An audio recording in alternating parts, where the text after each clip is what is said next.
Miren, que me llaman croquis, como quería todo.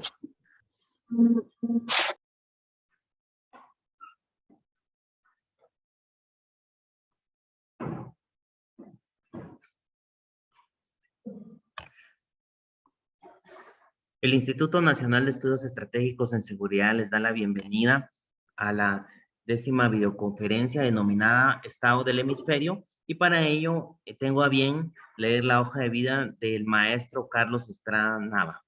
Para ello quiero hacer mención que el maestro es perito privado de informática forense y consultor de inteligencia con más de 13 años de experiencia en consultoría, docencia y exposiciones en organizaciones públicas y privadas de análisis estratégico, estudios de opinión pública, análisis político, seguridad nacional cibernética, cómputo forense, investigaciones privadas e inteligencia corporativa. Egresado de Ciencias Políticas y Administración Pública, posgrado en Master of Business Administration, MBA, técnico en computación con estudios de ingeniería en desarrollo de software, experiencia de 4 años de docencia universitaria sobre metodología y técnicas de investigación, así como 7 años como expositor sobre análisis de datos, machine learning y herramientas digitales para empresas, universidades, gobiernos y organizaciones de la sociedad civil. Con ustedes dejo el tiempo al maestro Carlos Estrada Nava con el tema Estado del Hemisferio. Gracias, maestro, le dejamos el tiempo. Muchas gracias, muy buenos días a todos. Para que se pueda mantener la calidad del audio, si así me permiten, momentáneamente desactivo el video para que esté solamente el audio y así nos podamos concentrar. Tenemos estos 6 temas y agradecemos la concurrencia de todos ustedes. De septiembre para acá, que en septiembre fue la sesión que tuvimos invitados, ¿no?, por el instituto, y que estamos muy agradecidos y honrados de participar con ustedes, ha pasado de todo. O sea, sí tenemos diferentes acontecimientos, como es normal en esta industria de ciberseguridad, y eso obliga a que los profesionales de esta industria se tengan que estar actualizando cada 6 horas. Quizá más que los médicos que renovan sus medicamentos o los abogados que ven los diarios oficiales. En este caso, cada 6 horas en ciberseguridad tenemos nuevos incidentes fuertes, ataques, herramientas, metodologías. Entonces nos exige estar al día. De hecho, por ejemplo, el día de ayer se publicó en Estados Unidos una nueva metodología para la respuesta a incidentes cibernéticos. Esto solicitado por la administración del presidente Biden. Entonces, les agradecemos su asistencia el día de hoy. Y lo que habíamos, o sea, como preludio que habíamos adelantado en la sesión de septiembre, es que desde antes del coronavirus, todo el panorama de ciberseguridad en el mundo estaba roto. Nos encontrábamos ya, esta curva parece de infecciones de coronavirus, pero es una gráfica del FBI donde se muestra la cantidad de cobros en miles de millones de dólares que se estaban obteniendo por fraude de correo electrónico. Y esta situación, que ya era negativa desde antes de la COVID, empeoró. Lo que hizo la COVID, como sucede en otras industrias, es que aceleró y profundizó el problema. Entonces, a todos estos riesgos que nos enfrentábamos se multiplicaron por 10. Porque los vectores de ataque aumentaron también con la transformación digital. Para entender transformación digital son 9 diferentes ramas, desde la automatización, el trabajo remoto, la migración a la nube, la experiencia del usuario, y la ciberseguridad es una rama más de todas estas disciplinas. Pero como mencionábamos, desde antes de la COVID ya teníamos diferentes tipos de incidentes, de ciberespionaje, de contrainteligencia, en ciberdefensa, que eran muy difíciles de poder controlar o poder evitar. Lo que hizo la COVID entonces fue que empeoró por completo esta situación y nos enfrentamos a una nueva generación de atacantes. Lo que en esta gráfica se proyecta es de todo el primer año, de las primeras 2 olas de pandemia, porque digo, lamentablemente la expectativa, ojalá no sea así, pero la expectativa es que entre México y Guatemala, para el 7 de diciembre, tendremos la 4ª ola de coronavirus. Y lo que en esta gráfica se proyecta son las ganancias que han tenido en criptomonedas estos grupos en el último año y medio. O sea, esta es la comparación de los últimos 8 años. Pero vemos cómo en el último año y medio ha aumentado exponencialmente estos ingresos y la expectativa para final del 2021 es que todavía sea mayor que el 2020. Esto obedece a las nuevas herramientas que están usando estos actores, y estos solamente son los pagos casados con transferencias de criptomonedas. La estimación es que de los 40 grandes grupos de cibercriminales, cada uno de ellos está obteniendo ganancias por $100 millones. Para ponerlo en perspectiva, hasta antes de la COVID, esta era la escala de atacantes a la cual nos enfrentábamos. Hasta abajo tenemos en la escala de criminalidad a los menos peligrosos, que son los grupos que mandan campañas de spam. Después teníamos justamente a las bandas de cibercriminales que no eran tan poderosas. Posteriormente a los grupos de ciberactivistas, como el caso de Wikileaks o la gente de Anonymous. De hecho, cuando fueron las protestas de George Floyd en Estados Unidos, se filtraron, bueno, este colectivo de Anonymous penetró a 40 departamentos de policía de Estados Unidos y filtraron más de 300 gigas de información. Y esta información, si quisieran consultarla, se encuentra en este wiki, donde esta gente pues filtró toda esta información de los departamentos de seguridad de Estados Unidos. Y nuestro principal enemigo hasta antes de la COVID eran las células de los ejércitos de otros países. En total, 360 grupos de fundamentalmente, vamos a ver, de China, Rusia, Irán, etcétera, y que tenían las mejores ciberarmas hasta ese momento.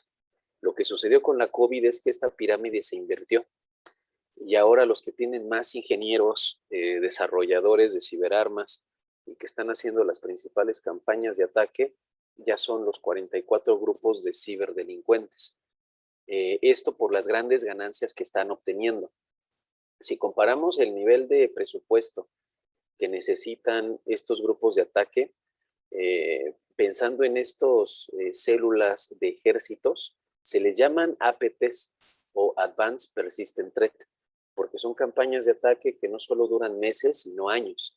Por ejemplo, la campaña de ataque más larga fue por parte de Estados Unidos, en contra por parte de la CIA, que durante 10 años estuvieron interviniendo algunas empresas de China. Y para la operación de cada uno de estos 360 grupos se requiere al menos $2 millones. Si comparamos esos $2 millones con las ganancias que mencionábamos de $100 millones que ahora están obteniendo los grupos de ciberdelincuentes, con eso explicamos el crecimiento exponencial en las campañas de ataque contra nuestras organizaciones y nuestras dependencias de gobierno en América Latina. Esto también depende de cada uno de los países, porque no solo son los adversarios de la OTAN, como China, Irán, Rusia y Corea del Norte, también varios países europeos, como vemos en la gráfica, incluido España, Inglaterra, Francia, tienen sus propios APTs. Veremos en el caso de América Latina, solo hay uno que sí está por cómputo forense confirmado o identificado, que su atribución sea de Brasil. Entonces sería el único APT latinoamericano. Y la mayoría de estos APTs operan de acuerdo a las doctrinas de ciberdefensa de cada uno de los países o los intereses geopolíticos. Por ejemplo, en el caso de Pakistán y de la India, como tienen un conflicto entre ambos países, sobre eso versan sus campañas. O en el caso de Vietnam, Malasia, Corea del Sur, gran parte de sus estrategias van en defensa de la beligerancia de China. Y que en el caso de China, algunos de sus principales grupos, que es el país que más está financiando esta ciberguerra, tienen 30,000 efectivos. Pues hablamos de 30,000 personas en cada uno de estos grupos que están dedicados a la ciberguerra. Sí, para ponerlo también en perspectiva, el Comando Cibernético de Estados Unidos apenas son 9,000 efectivos, entre comillas apenas, porque la mayor inversión que nosotros tenemos en América Central es por parte de los bancos privados.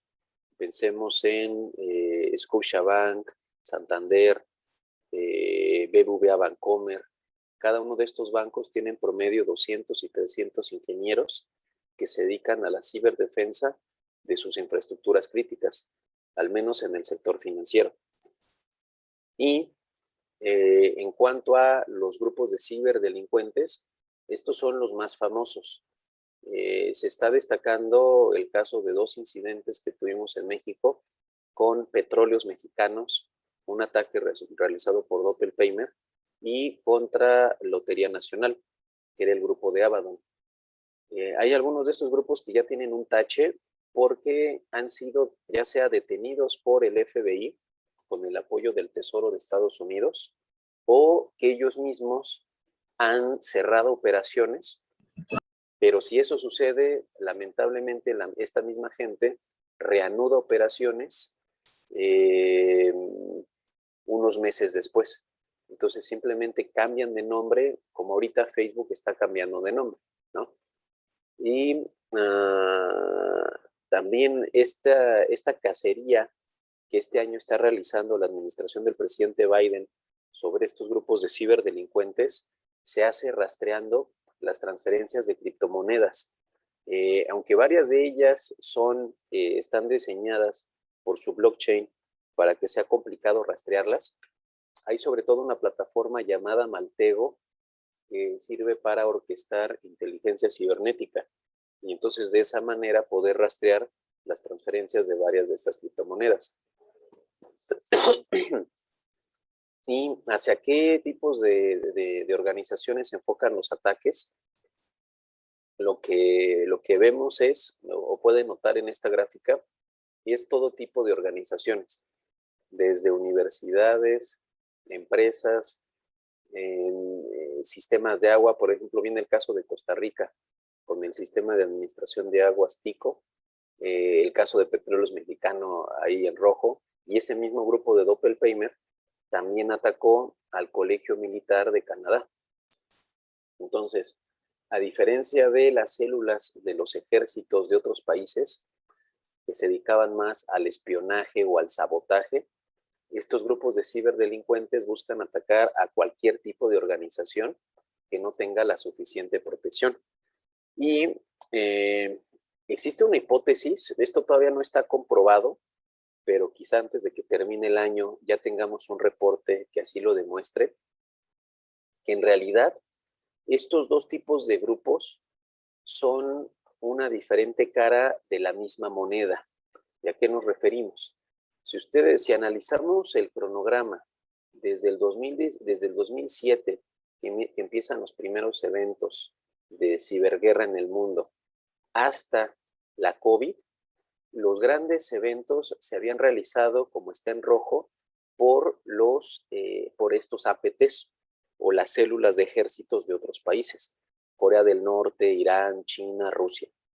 Pero a raíz de la COVID, los incidentes que ahora tenemos de gran impacto ya están realizados por grupos de cibercriminales, que varios de ellos utilizan las mismas armas de ciberguerra que antes utilizaban los APTs.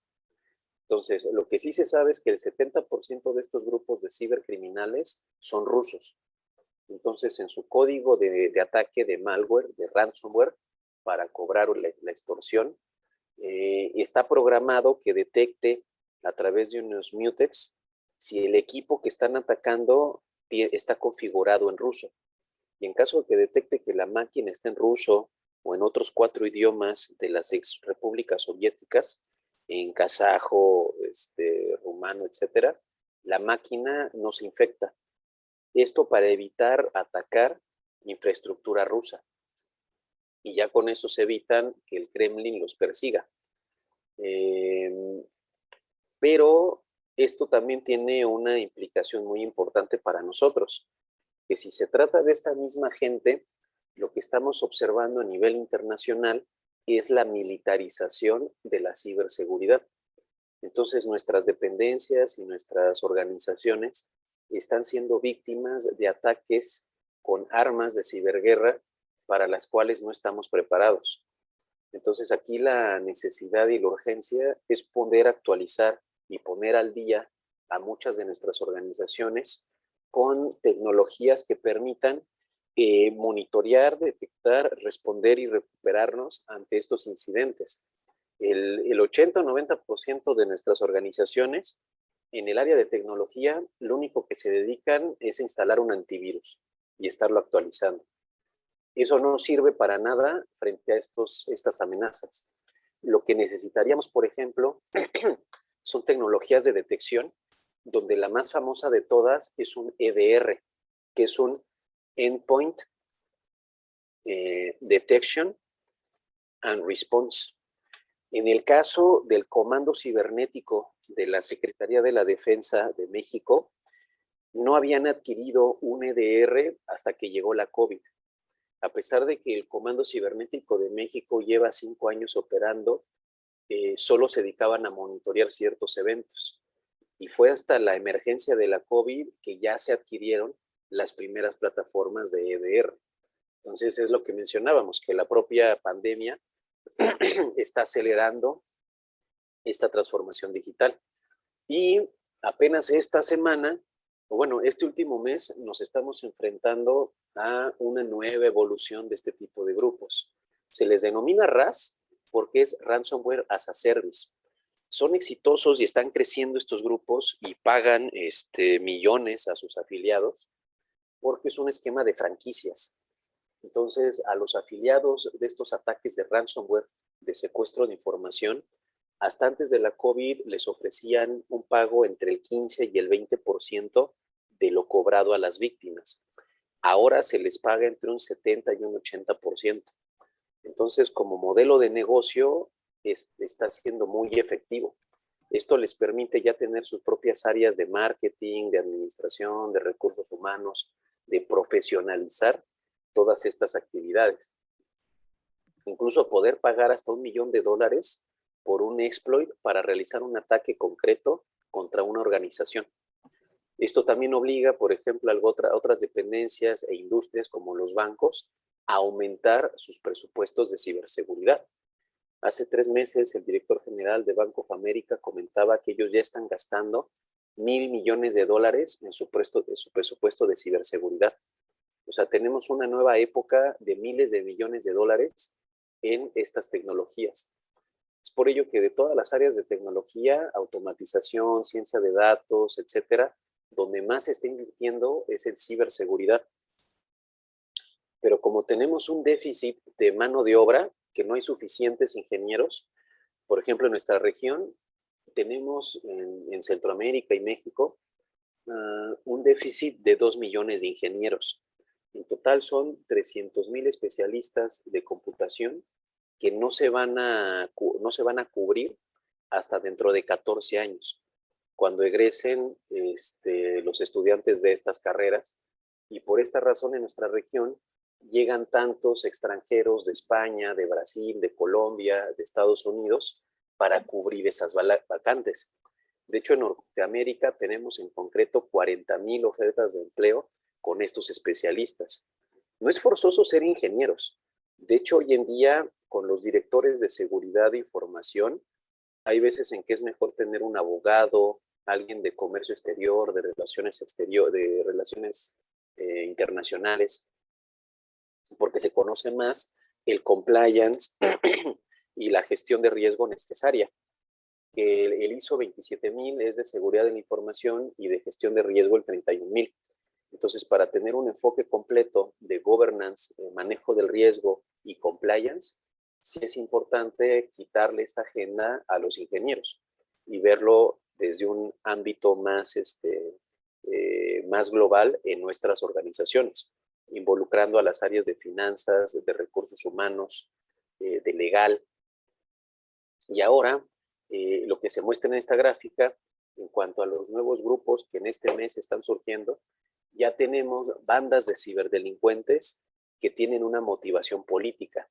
Este caso de Moses Staff es en Israel, donde es una banda que está atacando a objetivos de Israel simplemente para sabotear. Ya no es por obtener un beneficio económico, sino para sabotear a las empresas, por ejemplo, en este caso, empresas de administración de agua de Israel. Entonces es todavía un riesgo mayor. Y veremos en América Latina, ya tenemos el surgimiento de algunos de estos grupos a nivel local, que era lo que más nos preocupaba, que hubiera ya grupos locales con el ejercicio o el uso de estas armas de ciberguerra. Porque hasta antes de la COVID, los ciberdelincuentes de América Latina no tenían capacidad de programar. Eran ataques más bien de ingeniería social, de mandar correos apócrifos, y dependían de que cayera alguno de nuestros usuarios. Pero ahora ya estamos viendo que varios de los, que existe ya al menos unos 5 grupos en América Latina que está desarrollando esta capacidad de ejecutar estas nuevas campañas de ataque. Entonces va a aumentar la cantidad de empresas y de dependencias de gobierno que sean víctimas en estos 5 años que vienen en este tipo de incidentes. Nosotros, para poder abordar toda esta agenda, ¿qué es lo que tenemos a la mano? ¿Cuáles son las normas? Las primeras definiciones vinieron a nivel internacional con el convenio de Budapest, la Convención de Budapest. El problema de esta convención es que surge en Europa, porque ya tenían un protocolo contra el racismo en Internet, pero el problema de esta convención es que no están ausentes los principales atacantes. No están ni China, ni Rusia, ni Irán, ni Corea del Norte. Es por eso que de poco ha servido en estos 15 años. Aún así, la convención brinda elementos para saber cómo hacer nuestras nuevas leyes nacionales de tipificación de los delitos en cuanto al acceso ilegal de nuestra infraestructura, la intercepción de nuestras comunicaciones y la penetración de nuestro perímetro.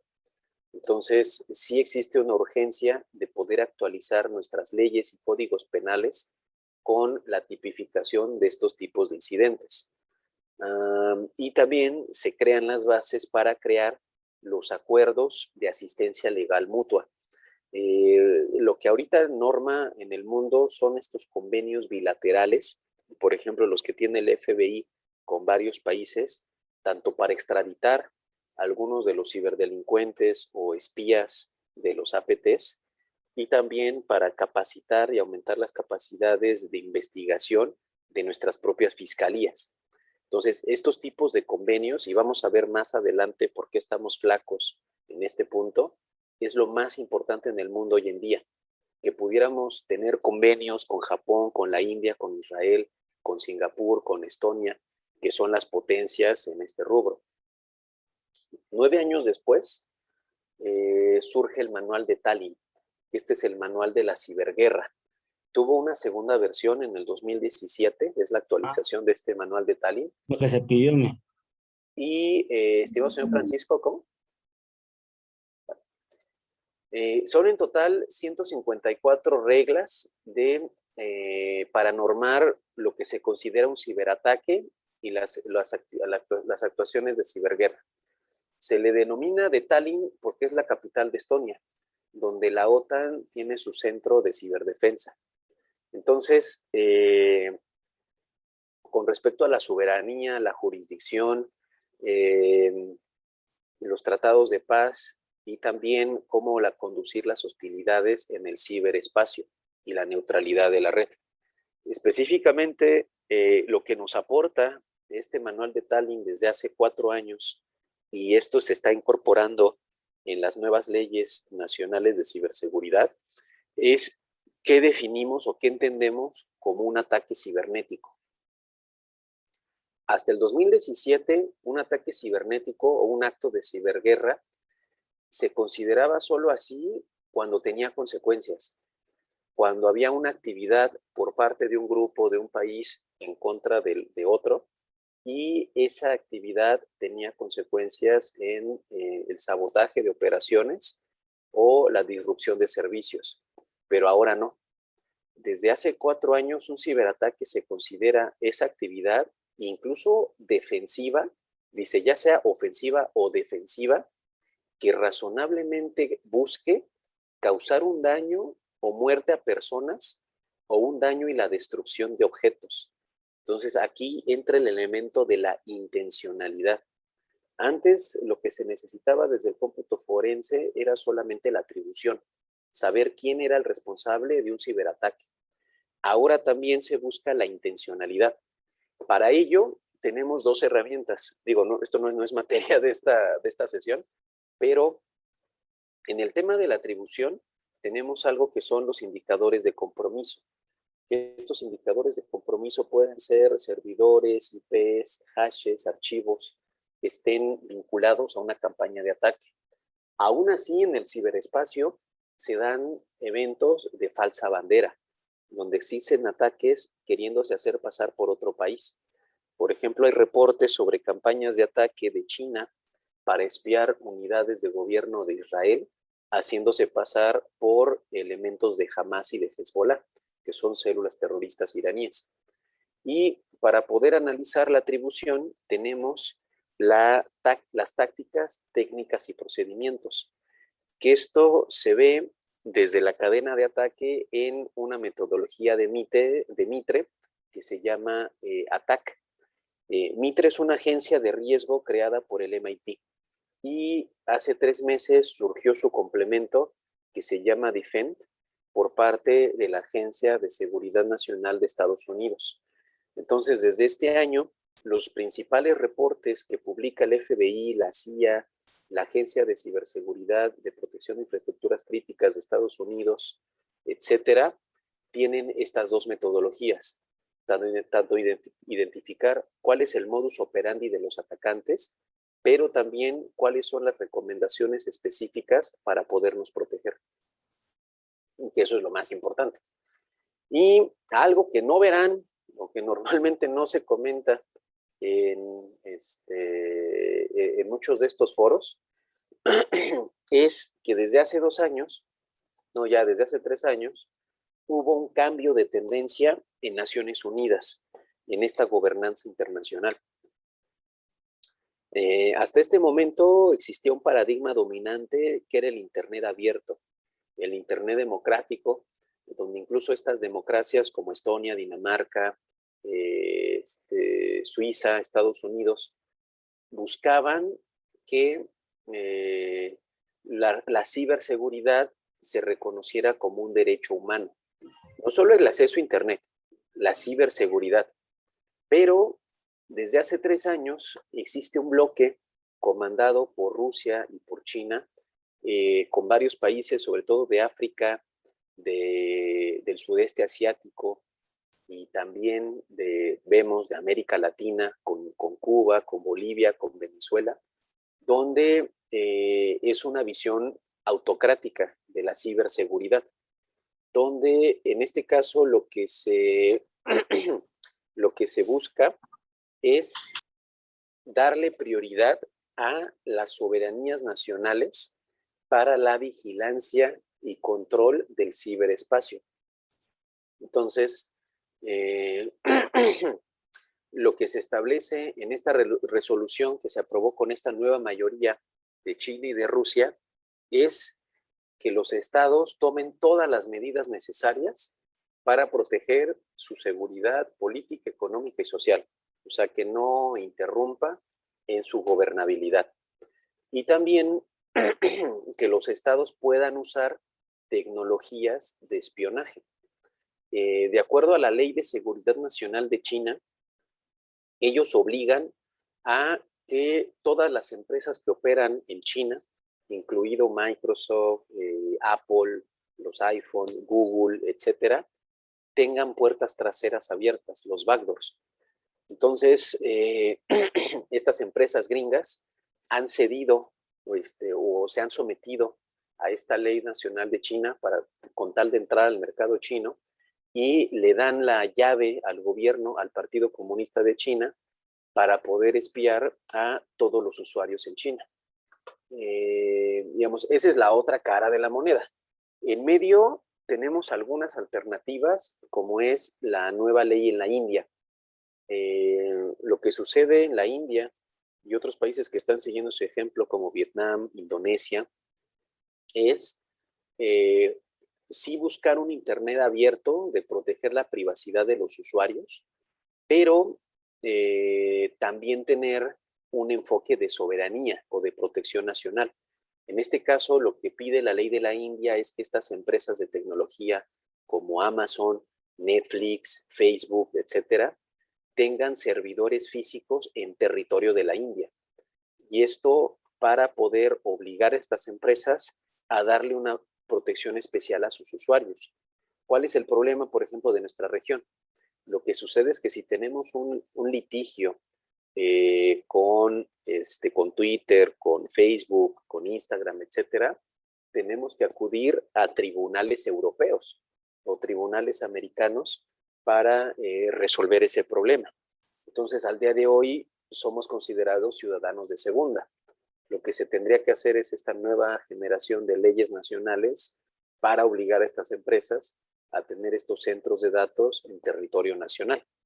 Que ese es el debate. Actualmente en México se está debatiendo la primera ley nacional de ciberseguridad. Entonces, la mayoría de los grupos, de las bancadas políticas, tanto de Morena, del PAN, del PRI, del PRD, muchos de ellos están coincidiendo en ese punto. Luego, antes de la COVID, tuvimos un llamado desde Francia, donde fue una gran iniciativa que al final no se pudo concretar por la falta de acuerdo entre China y Estados Unidos, pero se buscaba promover algunas normas de higiene cibernética en el mundo y de cooperación internacional.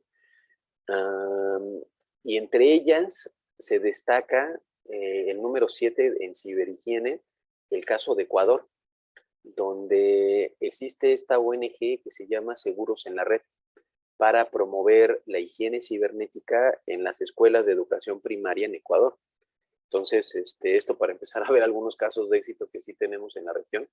De hecho, esto se plasma en que Ecuador tiene una buena posición en el índice de ciberseguridad de Naciones Unidas, que eso lo revisaremos. Esta es la parte que mencionábamos de los tratados de asistencia legal mutua, donde el FBI realiza, por ejemplo, en el 2019, realizó 416 investigaciones a nivel internacional. Lo malo es que solo tiene 10 acuerdos de alto nivel a nivel internacional. Se espera que este año se duplique y pasen a 22. Y estos acuerdos no solo son para intercambio de reos o de ciberdelincuentes, sino en la transferencia de tecnología con algunas herramientas de cómputo forense, y para aumentar la capacidad de investigación, lo que mencionábamos, el rastreo de transacciones de criptomonedas. Porque ustedes han observado, se esperaba que con la crisis económica de la COVID bajaran las remesas en nuestra región. Y al contrario, lo que ha sucedido es que tenemos niveles históricos de transferencias de dinero desde Estados Unidos. ¿Por qué? Porque es lavado de dinero. Lo que ya está plenamente documentado en México es que estas transferencias están llegando a las comunidades dominadas por el crimen organizado. Entonces, al menos un 20% de los casi ya 2 trillones, 1,000 millones de dólares que están circulando en criptomonedas obedecen al crimen organizado. y sobre de ello necesitamos aumentar nuestra visión y el rastreo de esas operaciones. De hecho, el Bitcoin, que es la moneda digital más famosa, es apenas una de 13,000 criptomonedas, muchas de ellas diseñadas justamente para ser irrastreables o que dificultan su rastreo. Lo más actual que tenemos ya en el mundo, ya en esta nueva época post-pandemia, son estos acuerdos bilaterales, pero también una alianza de 30 países que buscó Estados Unidos. En esta alianza no están ni China ni Rusia, que son los enemigos, pero con ellos dos se está buscando acuerdos bilaterales. Por ejemplo, hace 2 meses fue la reunión en Ginebra entre el presidente Putin y la administración del presidente Biden. Y de hecho ayer, en estas 36 horas, fue la cumbre entre China y Estados Unidos. Igual eso se venía cantando desde principios de año. Y lo que se busca con estas cumbres es advertir justamente a Rusia y a China de los ataques contra las infraestructuras críticas, que en total son 16, y advertir de qué manera que bajo los nuevos convenios internacionales, si se demuestra la atribución en ataques con grupos de Rusia y de China contra infraestructura americana, poderles cobrar la indemnización, o sea, los daños que haya en reparación y en la recuperación del incidente.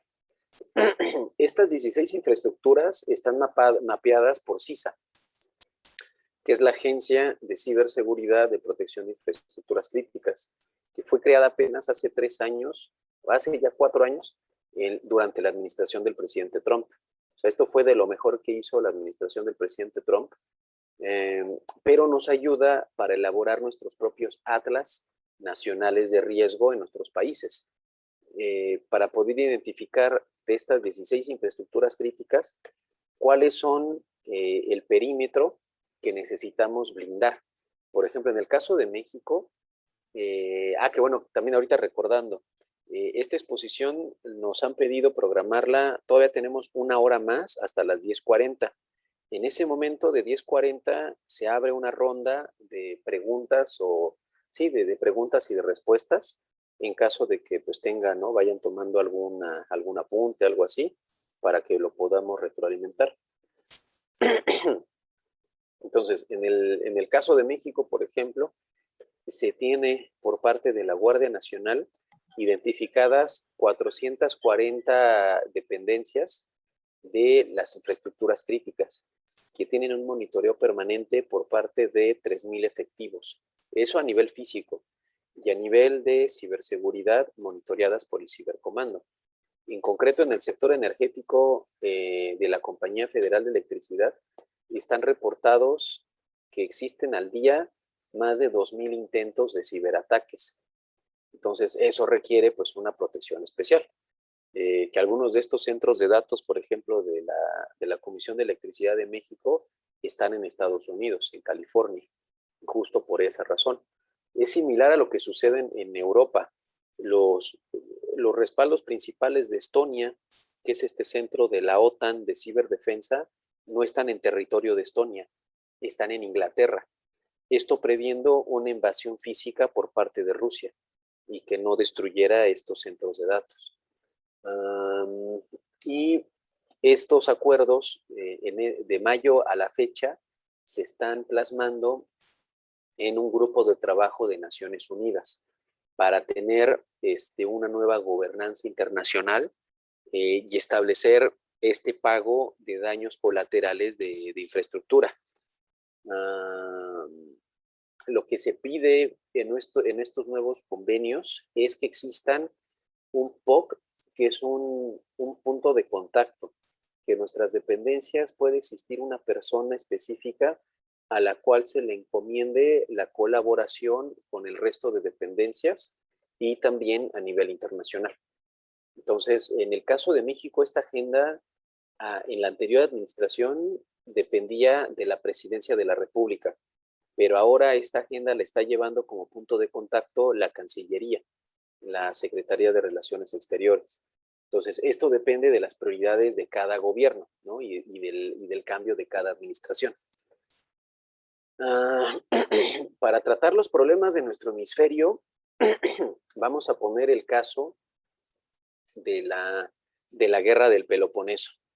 ¿Y por qué la guerra del Peloponeso? Me imagino que con varios de los asistentes, dentro de su formación de doctrina militar, habrán revisado esta historia de Tucídides, que era la narración de la guerra entre la democracia de Atenas contra el crecimiento o la emergencia de la oligarquía de Esparta. Cuando llegan el presidente Trump a la Casa Blanca y ahora la administración del presidente Biden, lo que hace el Pentágono, el Departamento de la Defensa, varios de estos comandantes de guerra, es pedirles a esta clase civil que leyeran esta historia de la guerra del Peloponeso, porque es un paralelismo entre la confrontación de la democracia de Estados Unidos contra este gobierno autocrático de China, que ahorita ya se abrió la puerta esta semana para que otros 8 años o al infinito se pueda seguir eligiendo Xi Jinping. Vamos a ver en el espacio de preguntas y de respuestas, por si alguien recuerda, quién fue el que ganó, si Atenas o Esparta, y en este caso si Estados Unidos o China. Pero por cómo están equilibradas las economías, esta es una gráfica inspirada en el Factbook de la CIA, que este es el compendio hemerográfico anual que realiza, que va actualizando la CIA a nivel internacional con respecto a indicadores económicos, de población, de tecnología, etc. Entonces, el tamaño de estas esferas es la economía en producto per cápita de las principales 11 economías del mundo. Y las flechas es el intercambio comercial. Entonces, esta gráfica sí se traduce en las campañas de ciberguerra que estamos observando en el mundo, donde en la parte de abajo tenemos muy integrada Europa, donde se da la cooperación ahí, incluso ahora que salió el Reino Unido de la Unión Europea, esa cooperación se mantiene. Y en la parte de abajo, algunos países como Brasil intentan tener un equilibrio entre China y Rusia. Pero, bueno, y también lo mismo sucede en el sudeste asiático, donde tenemos a la India, Japón, que tratan de mantener ese equilibrio, e incluso Indonesia, que es esa bandera que está debajo de Japón. Y cada uno de estos países tiene sus propios grupos de APTs para poder ejercer o, bueno, desarrollar esos objetivos de geopolítica. El caso de México, que se ve abajo a la izquierda, pues somos una rémora de Estados Unidos. ¿Cuál es la consecuencia de esto? Que actuamos como un free rider. Un free rider, lo que se denomina en geopolítica, es alguien que no está asumiendo sus responsabilidades. Entonces viaja como polizón y deja que otro país, que otra nación, asuma su defensa. Entonces, a nivel geoestratégico y también en la ciberguerra, al menos en la parte de México, toda esta protección viene del Comando Norte de Estados Unidos. Que ahorita para ver esta parte de los comandos, lo que se está creando recientemente en varios de estos países, en los ejércitos nacionales, son las áreas de asimetría para poder combatir en estas nuevas guerras híbridas. Comparando con los anteriores dominios de la guerra entre tierra, el mar, el aire, el espacio, y ya tenemos la cibernética, que también en el espacio, con la administración del presidente Trump, se crea la agencia del ciberespacio, la agencia del espacio, donde lo que algunos critican es que una de las últimas iniciativas del presidente Trump fue la privatización de esa carrera espacial. Entonces, la colonización que vamos a tener estos 5 años para minar Marte, extraer minerales de la Luna y de algunos asteroides, ya no es de soberanía nacional americana. Ya eso está privatizado con SpaceX de Elon Musk, con Blue Origin de Jeff Bezos, y también un complejo militar que armaron algunas de las armamentistas como Lockheed Martin y Boeing. Ante ello, están aumentando sus presupuestos y las misiones espaciales la India, Rusia y China, para no quedarse atrás en esta nueva carrera espacial. Y además de que las guerras de quinta generación son las libradas en el ciberespacio, pero se les está denominando guerras de sexta generación, aquellas que involucran aspectos de desinformación o lo que es la infodemia. Esto se está viendo en los tratos de operaciones de conflictos como de Sudán del Sur, en Yemen, en Siria, y sobre todo la reciente guerra que hubo, el reciente conflicto que hubo entre Azerbaiyán y Armenia, donde históricamente había ganado Armenia debido a su superioridad tecnológica, pero por primera vez ganó Azerbaiyán en esa disputa armenia, en Nagorno-Karabaj, debido a la tecnología de drones que le proporcionó Turquía, siendo drones chinos. Entonces, estos drones armados o ya militarizados es lo que se está estudiando, por ejemplo, en México, en el Centro Superior de Estudios Navales, de que los puedan adquirir y utilizar algunos de los grupos de crimen organizado. Y específicamente con estas campañas asimétricas de sexta generación, lo que se ha observado por parte de Turquía, de Rusia, aplicándolo en Siria y también en Azerbaiyán, es el uso simultáneo de campañas de desinformación con el conflicto en tierra. Eso para aumentar la propia legitimidad y la eficacia de algunas de esas campañas.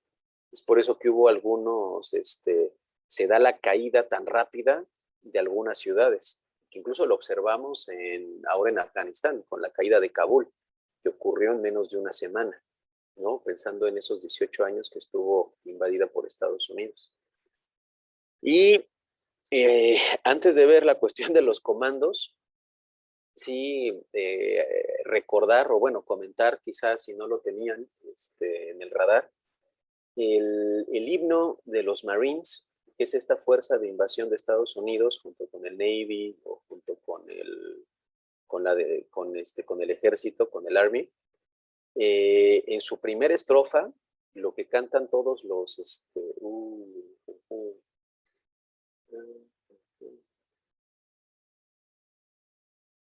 a ver, creo que ahora sí ya se recuperó la transmisión. Ahora sí, lo que se canta en la primera estrofa de este himno de los Marines es la posibilidad de invasión desde las columnas del Palacio de Moctezuma. Este fue el último gobernante de los aztecas en México, hasta las playas de Trípoli. Entonces, esta es la doctrina americana de poder intervenir en todo el mundo. Esto a nivel militar.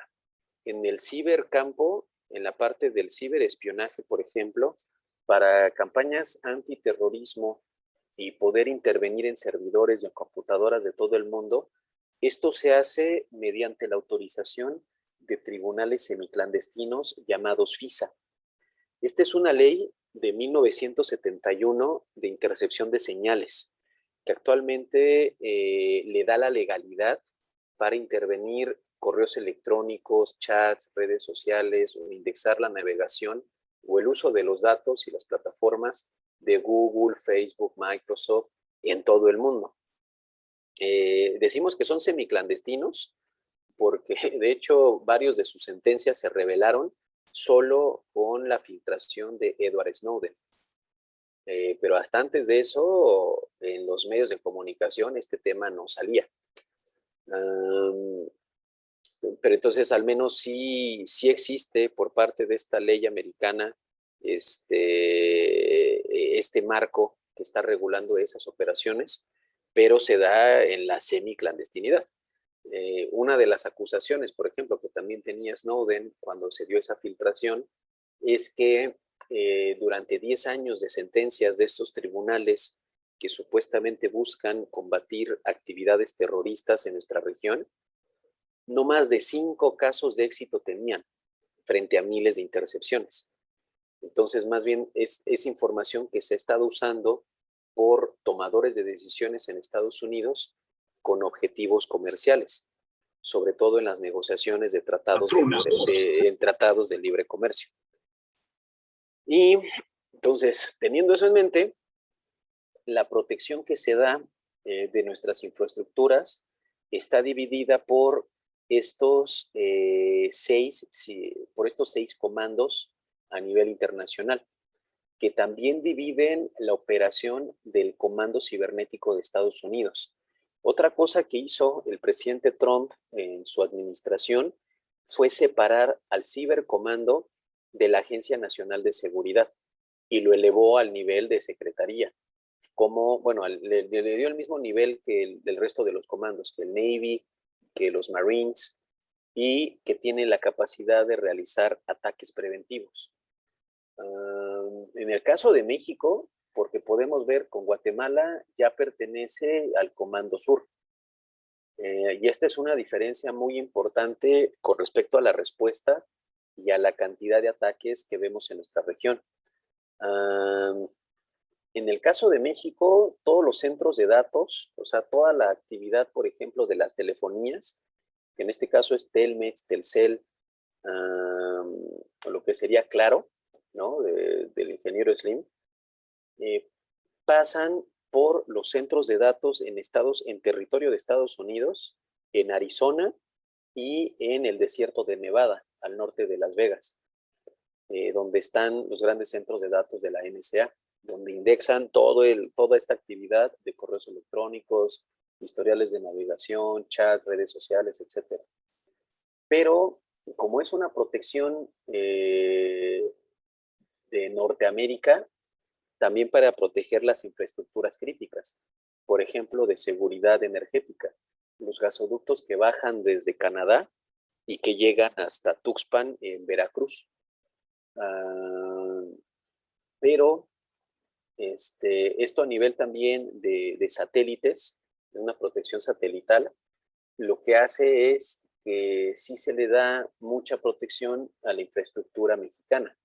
O sea, no se han visto, por ejemplo, grandes ataques de APTs en contra de infraestructura mexicana, porque está monitoreada y protegida por este Comando Norte. De hecho, el anterior director del Comando Norte era el general John Kelly, que fue el jefe de la oficina de la presidencia del presidente Trump. Pero en América Latina, esta protección sí disminuye y ya no interviene tanto. Es por eso que hemos visto incidentes contra grandes bancos en Ecuador, en Chile, en Argentina, las aduanas y aeropuertos en Argentina, en Colombia, en Brasil.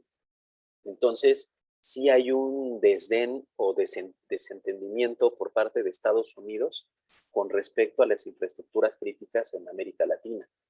Esto obliga, o más bien esto eleva la necesidad de que exista una defensa hemisférica, o al menos se ha planteado la opción, o sea, ustedes recuerdan la opción de que si existía o no una OTAN latinoamericana, pero al menos sí tener un centro cibernético regional. Eso es lo que ocurre en Europa con la ENISA. Ellos en la Unión Europea tienen una agencia cibernética llamada ENISA, que es la encargada de homologar tanto las leyes nacionales de ciberseguridad, pero también tener centros de datos compartidos y un sistema de reporte de incidentes regional. Entonces, esto urge con mayúsculas en nuestra región para poder atender nuestros propios incidentes que no le están importando a Estados Unidos. Esto nos lleva a el reciente índice de ciberseguridad de Naciones Unidas. En Naciones Unidas tenemos la Organización Internacional de Telecomunicaciones. Ellos son los encargados de evaluar cuál es el nivel de ciberseguridad de cada uno de los países. Aquí 194 países medidos, menos que la FIFA, pero pues es lo que tenemos, ¿no? De los que importan. De hecho, de estos 194 países, los que vemos que participan en operaciones de ciberguerra son unos 20 o 30. Y es ahí donde nos inspiramos para las principales mejores prácticas. Y ¿cómo estamos? O sea, comparando medidas legales, técnicas, organigramas, capacidades de desarrollo y de cooperación. A nivel Américas, pues la verdad es que no estamos tan bien. Aquí está agregado tanto Norteamérica, o sea, este es todo el hemisferio, ¿no? De Alaska a la Patagonia. La parte que está más robusta y que tiene más madurez y resiliencia cibernética es Europa. Incluso más allá de la cantidad de países, veamos por favor la proporción, porque por ejemplo, podemos ver en el caso de los países árabes, son apenas 22, pero de los 22 es mayoría los que ya tienen medidas para notificar incidentes cibernéticos. O sea, aquí ha habido una inversión fuerte por parte de las petromonarquías, en Omán, en Qatar, en los Emiratos Árabes e incluso los saudíes. Pero nos estamos quedando muy rezagados en América, donde apenas una tercera parte de nuestros países tienen esta tecnología o al menos este liderazgo para poderlo hacer. O sea, tenemos un desinterés, apatía por parte de la ciberseguridad. Y en nuestras organizaciones solo reaccionamos cuando se está quemando la cocina, ¿no? Por así decirlo. Esto es grave porque están aumentando el tipo de problemas que tenemos en la región. ¿Y a qué me voy a referir?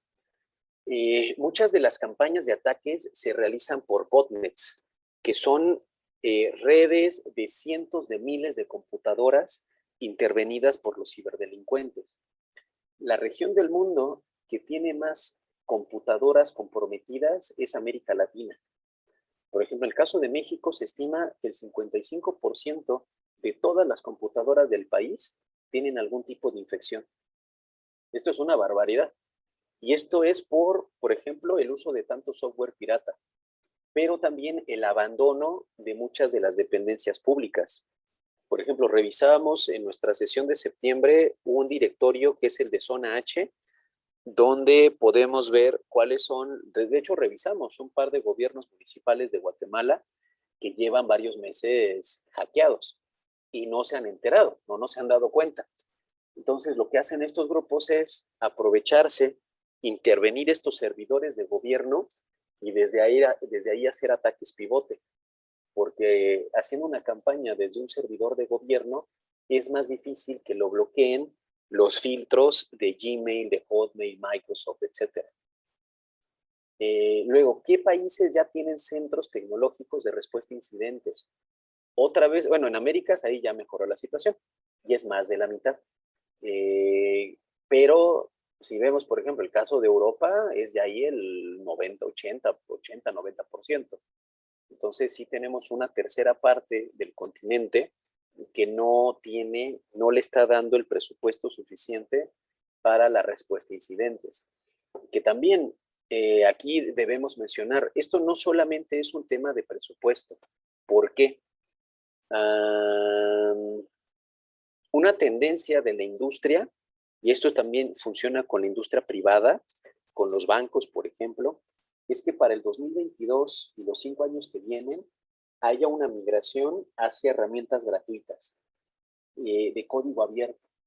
Porque ya la mayor parte de las herramientas que tenemos de hackeo y de cómputo forense son de cómputo abierto. Funcionan, por ejemplo, con Kali Linux o las pueden descargar en GitHub.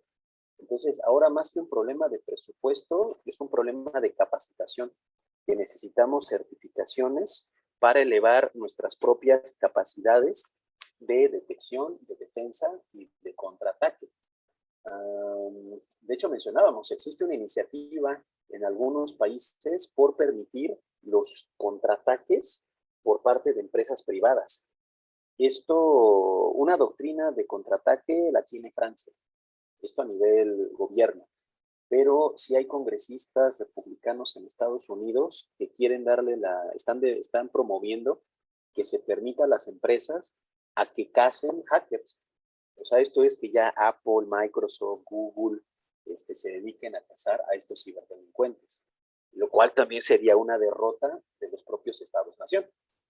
Aunque muchos de los reportes que ahora tenemos de ciberinteligencia se realizan en conjunto, con el apoyo, por ejemplo, de Kaspersky, de Symantec, etc. Pero sí hay una correlación, o sea, eso es por el presupuesto que podemos tener en el gobierno. Por ejemplo, en México, en esta administración, tenemos una doctrina de austeridad. Entonces, no vamos a tener una dependencia de ciberseguridad, al menos de aquí al 2024. Lo que sí podemos tener es una figura de director nacional de ciberseguridad o un SAR de ciberseguridad. Esto es al menos un responsable o una cabeza de sector que lleve la agenda. Por ejemplo, esta agenda de poder tipificar los delitos o las cosas más urgentes, que es la enseñanza con nuestros propios ciudadanos, empezando desde los niños en secundaria, como se hace en Ecuador.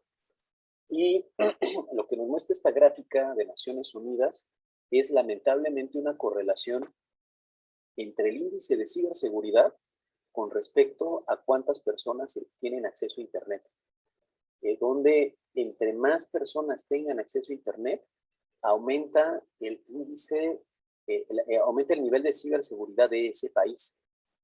Esto se traduce en la educación cibernética, donde ahorita tenemos desafortunadamente en nuestra región un analfabetismo cibernético, donde sí requerimos aumentar los esfuerzos de ejercer este derecho, materializar este derecho de acceso a la red. Y con eso simplemente, o sea, como vemos ahí, con el solo hecho de aumentar el acceso a la red, vamos a aumentar nuestra resiliencia cibernética. Esto hasta se tendría que poner como política nacional de ciberdefensa. En el momento en que empoderemos a nuestros usuarios, va a aumentar nuestra propia protección cibernética a nivel nacional. Es una muy buena gráfica. Y quizá la peor de todas, la región que tiene menos participación multilateral en el mundo, o sea, la que menos está firmando acuerdos de cooperación cibernética, es América. O sea, ahí nos estamos rezagando apenas una cuarta parte de los países del continente. Ya ni siquiera, disculpen que lo diga así, ya ni siquiera África, Asia Pacífico y ni decir de Europa. Entonces, sí estamos asumiendo en todo el continente una actitud de free rider y dejarle simplemente a Estados Unidos la protección del hemisferio.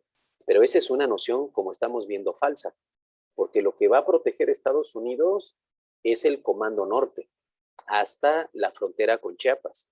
El resto, hasta la Patagonia, lo va a dejar a su suerte. Y es por ello que sí se necesita asumir este liderazgo y buscar estos convenios internacionales. ¿Con quiénes? Con las potencias que tenemos en esta tabla, que es el índice de los primeros 53 países de Naciones Unidas. En estos primeros 52 tenemos a Brasil y a México. Pero lo importante es que por favor nos fijemos en el top 10. ¿Con quiénes deberíamos de buscar estos acuerdos? Con los saudíes, que ellos tienen todo el presupuesto del mundo para esto. Estonia, por Tallinn, el manual de Tallinn de ciberguerra. Corea del Sur, que es donde más impulsa la transformación digital. Singapur, en Singapur se construyeron las nuevas instalaciones de la Interpol, entonces tienen un liderazgo también de seguridad pública digital. España, Rusia, los Emiratos Árabes, Malasia, Lituania, Japón, Canadá, Francia, la India.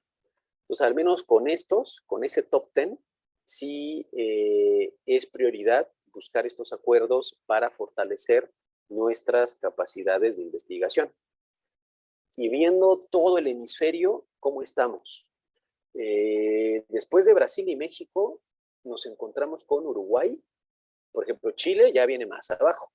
Y aquí destacar República Dominicana. O sea que ahí sí tiene un está teniendo un buen papel República Dominicana. No sé si por la parte del turismo, pero ahí sería uno de los casos de éxito de la región que casi nadie menciona. O sea, cuando pensamos en hacer una comparación a nivel regional, más se van hacia Colombia, Ecuador, Chile, y pocas veces se menciona Uruguay y República Dominicana. Y en Centroamérica, históricamente ha estado Costa Rica, y aquí ayuda mucho el tema del idioma, porque Costa Rica es un hub de servicios de traducción y de call center. Entonces, de hecho, la cantidad de usuarios en Costa Rica que hablan inglés es mayor que México. De hecho, hay países, lamentablemente, como México, en nuestra región, que en estos 10 años ha disminuido la proporción de gente que habla inglés. No sé si tengan alguna encuesta nacional ustedes, pero en nuestro caso, hace 10 años, el 8% hablaba inglés. Actualmente es el 6%. Y eso que la mitad de los mexicanos tenemos familiares en Estados Unidos. O sea, sería esa una motivación para aumentar la cantidad de angloparlantes. Y como vemos, en el caso de Guatemala, sí hay grandes áreas de oportunidad para tener que mejorar en este ranking regional. Bueno, en el global y en el regional. La situación es que para la mayoría de nuestros países, dar este salto cuantitativo y cualitativo, desafortunadamente, a menos de que haya un cambio en el liderazgo de nuestros tomadores de decisiones, la expectativa es que mejoremos hasta dentro de 14 años. O sea, nos va a tomar estos 14 años podernos poner al corriente en las mejores prácticas de seguridad de la información del ISO 27000 y con varias de estas tecnologías. Así como mencionamos el EDR como una tecnología de reconocimiento de inteligencia cibernética, en cuanto a defensa, los próximos 10 años, la tecnología que más se va a utilizar es la de Zero Trust, que es de cero confianza. Debido al robo de credenciales que existe en el ciberespionaje. Y eso que el concepto de Zero Trust a nivel cibernético teóricamente viene desde el 94 con una tesis de doctorado en Europa, pero a nivel práctico lo aplicó Google en el 2010 para defenderse de unas campañas de espionaje de China. Entonces, para protegerse del APT-1 de China. Entonces, es una tecnología que ya lleva 10 años utilizándose en la industria, pero que nos vamos a tardar otra década en poder implementar en nuestros países. Por ejemplo, esto ni siquiera está en la agenda de la seguridad nacional aquí en México, pero ese es el reto que tenemos. ¿Cómo lo compararíamos? O sea, ¿qué es lo que alimenta este índice? Estamos poniendo el caso de las dos repúblicas, vecinas y hermanas, y donde más flaqueamos, bueno, aquí es al revés, una fortaleza en la parte de Guatemala son las medidas de organización, así como la parte legal y de desarrollo de capacidades. Pero la parte que está midiendo en cero la ONU es en la parte técnica, que imagino tiene que ver con la cantidad de ingenieros y también de cooperación con otros países. Entonces, si en un año se firmaran una cooperación con la India, Singapur, Estonia, este índice de Guatemala se elevaría al cielo y ya estaría en el top 10 de la región. En el caso de México, pues al revés, en el desarrollo de capacidades está flaco. Y lo que nos jala es en la parte técnica el tratado de comercio con Estados Unidos. Entonces, es por ello que no importa quién gobierne México, porque podremos tener otra alternancia o se mantendrá el partido en el gobierno, la política hemisférica, o al menos con Norteamérica, estará intacta. con respecto a todo el tráfico de mercancías y la protección que de ello depende. Por ejemplo, hay una certificación que cubre las aduanas de Estados Unidos, que es el CITIPAT. Este CITIPAT es una certificación que buscaron las aduanas de Estados Unidos para protegerse de actividades terroristas. Entonces, la actualización en este año de esta certificación para cruzar la frontera en la aduana gringa incluye ya un análisis cibernético, que son el análisis de vulnerabilidades y de pruebas de penetración, que en inglés se llama VAP, que lo mencionamos en nuestra sesión de septiembre. Entonces, esto está funcionando, por ejemplo, a nivel de logística, con todas las unidades de transporte hacia Estados Unidos, desde México. Pero estas son herramientas de auditoría que ya llevan 10 años funcionando, por ejemplo, en el sector financiero. Entonces, ¿cuál es la tendencia en el mundo? Que el resto de nuestras instituciones durante estos 5 años también tengan que realizar al menos una vez al año un ejercicio de análisis de vulnerabilidades y de pruebas de penetración. Que estos son los simulacros para ver qué tan protegido está nuestro perímetro y nuestra infraestructura ante un ataque eventual de un hacker externo. Otro reporte hemisférico que se suele citar mucho en la industria es el trabajo de la OEA con el BID, el Banco Interamericano de Desarrollo. A nosotros no nos gusta tanto porque no pone como Naciones Unidas tal cual un ranking. O sea, trata de ser más políticamente correcto y no pone cuáles son nuestras principales carencias. Lo que nos muestra es, por ejemplo, cuáles son algunos de los centros cibernéticos que tenemos. En el caso de México, está el de Marina, el de las Fuerzas Armadas, la Sedena, y el centro que era de Policía Federal y ahora está en Guardia Nacional. Pero también nos apoyamos mucho en las universidades, tanto con la UNAM, la Nacional Autónoma de México, como con el TEC de Monterrey, que ya tiene su propio clúster tecnológico. En los últimos 5 años, en los rankings internacionales de mejores universidades, la UNAM ya ha sido rebasada por el Tecnológico de Monterrey. Entonces, los mejores ingenieros de México vienen del TEC de Monterrey para este campo cibernético. Y participan también en los concursos de hackers las empresas privadas. Y en este caso en México, el reciente concurso que tuvimos hace un mes lo ganó BBVA Bancomer. Entonces, esto nos explica también pues, las capacidades del sector privado y la necesidad de que tenemos nosotros de fortalecer las alianzas público-privadas. Y lo que vemos aquí es qué países ya tienen desarrollada su Estrategia Nacional de Ciberseguridad. Pues apenas, ¿no? Recientemente nos pusimos al corriente, tanto México como Guatemala, 2017, 2018. El problema de este lado es que esta iniciativa de México, o sea, son iniciativas que se tuvieron que haber hecho desde hace 8 años. Pero como se hizo en el último año de la administración del presidente Peña, ya no se le ha dado continuidad.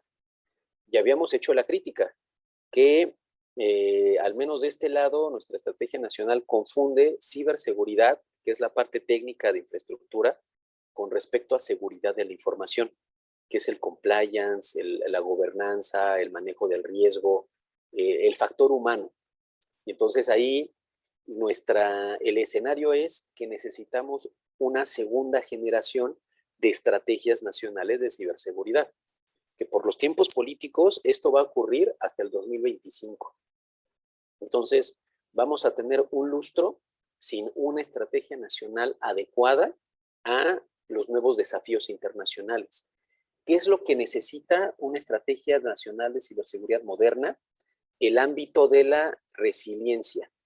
Y en concreto son 46 controles de ciberresiliencia para poder medir en nuestra propia organización. Y lo último que nos muestra la OEA a nivel regional es el tema de la Convención de Budapest. ¿Qué países forman parte y cuáles son observadores? Hay una diferencia fuerte, si se fijan, los del hemisferio sur, o sea, Chile, Argentina, Paraguay, Perú, Costa Rica, Panamá, Dominicana, Estados Unidos, Canadá, sí forman parte de la convención, pero hay otros que solo están como observadores, tanto Colombia y México. Y en este caso, pues también es importante que Guatemala tome una postura. Si va a estar como observador cuando menos o al margen de la iniciativa. ¿Cuál es el análisis? Realiza la OEA este análisis cada 4 años. Y al menos en los principales indicadores está reportando avances por parte de Guatemala. Entonces esto merece un aplauso, ¿no? Son 5, hasta donde entiendo, las verticales que está evaluando la OEA, siendo la primera el tema de la estrategia. Entonces, ya con el hecho de aprobar la estrategia nacional en Guatemala, aumentó todos los indicadores. Lo mismo su respuesta a incidentes, pero estamos viendo que la parte técnica está flaca, lo de la protección a la infraestructura crítica. Lo mismo el manejo de crisis. Esto, en la mayor parte de nuestras fiscalías en el hemisferio, lo piden a gritos. No tenemos protocolos de respuesta a incidentes. Entonces, esto lo habíamos mencionado el día de ayer. La Agencia de Ciberseguridad para Infraestructuras Críticas de Estados Unidos publicó la nueva versión del protocolo de respuesta a incidentes. La novedad de este protocolo es que incorpora a la ciberinteligencia, al Cyber Threat Intelligence. Entonces, el objetivo de todas estas nuevas tecnologías o de tecnologías de nueva generación es favorecer la automatización y la orquestación en cuanto a la capacidad de monitoreo, respuesta, reacción, recuperación ante un incidente cibernético en plataformas como las que mencionamos de EDR, un DLP, el CIEM, el CASB y también otras de ciberinteligencia como la de Maltego, que decíamos para monitoreo de transferencias en criptomonedas. Otra cosa que está aumentando bien Guatemala es la parte de cultura cibernética. Mecanismo de denuncia, redes sociales. Imagino que estas son campañas, ¿no?, que ya se están estableciendo desde el propio gobierno de Guatemala. La parte del marco legal. O sea, aquí ya también se ha avanzado mucho en estos 4 años en Guatemala en cuanto a la legislación de protección de datos, protección al consumidor, propiedad intelectual. Esto es de las prioridades a nivel internacional.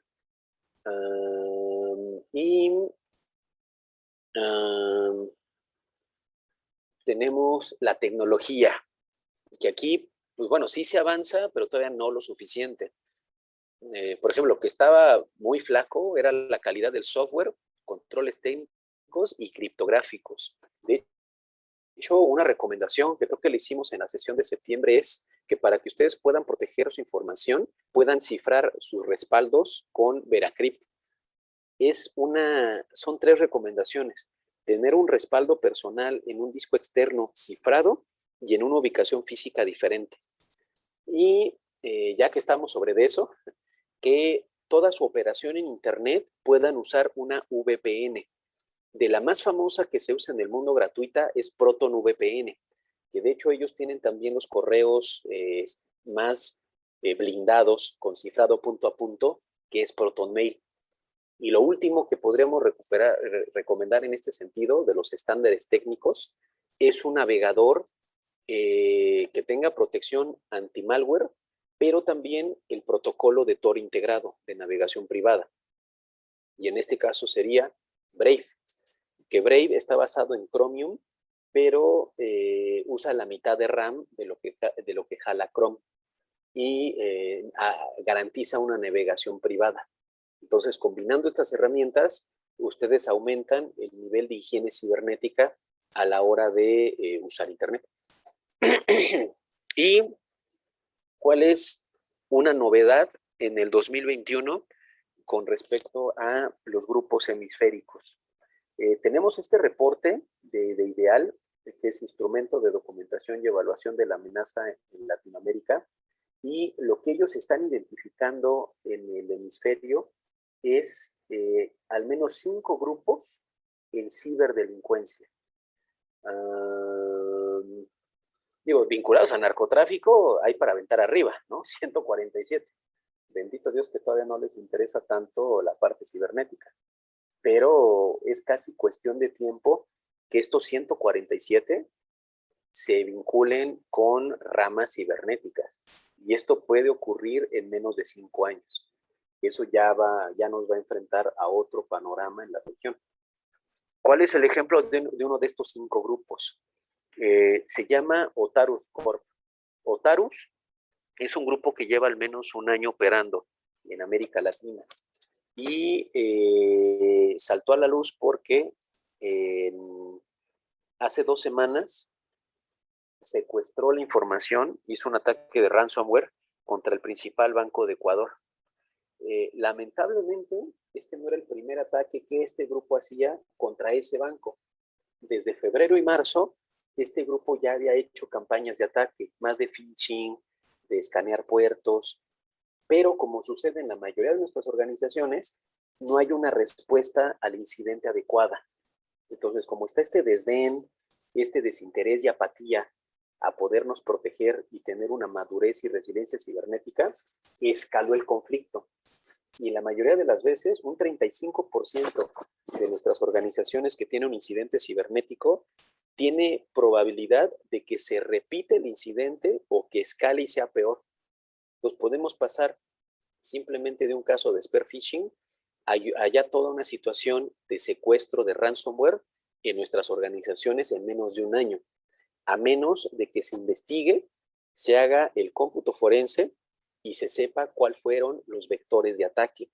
Si se entró por sabotaje, por un empleado deshonesto, por una USB, por un correo electrónico, puertos abiertos, ataque de fuerza bruta, etc. Y en el tema de los APTs, existe esta enciclopedia que se llama Malpedia. Y aquí en Malpedia, si ustedes simplemente le googlean Malpedia, les va a salir esta página. Ellos van haciendo un listado de los principales grupos APTs, estas células de ejércitos nacionales que participan en el Teatro de Operaciones Mundial de Ciberguerra, que son 360 grupos al día de hoy. Si vemos el top 15, son los que hemos mencionado. O sea, están clasificados por la cantidad de familias de malwares y de campañas de ataque que han realizado y están documentadas en el mundo. Comenzando por el más famoso de todos, Lazarus, que le ha dado por atacar mucho a nuestra región. Ellos fueron los responsables, ese es el APT-37, de realizar un ataque contra el Banco de Comercio Exterior de México, robándose 35 millones de dólares. Afortunadamente se recuperó la mayor parte del dinero, porque hubo un reporte desde Estados Unidos. Otra vez volvemos a eso. Pero tenemos los chinos, los rusos, de Irán, y en el 12 de Vietnam, y en el 11, perdón, y en el 12 el de Estados Unidos. O sea que también la OTAN tiene sus propios APTs. Pero ¿qué sucede? ¿Por qué no son tan famosos de este lado? Porque para leer reportes de estos APTs de la OTAN, necesitamos traducirlos del ruso, del japonés, del hindú, del chino, que casi no se publican de este lado.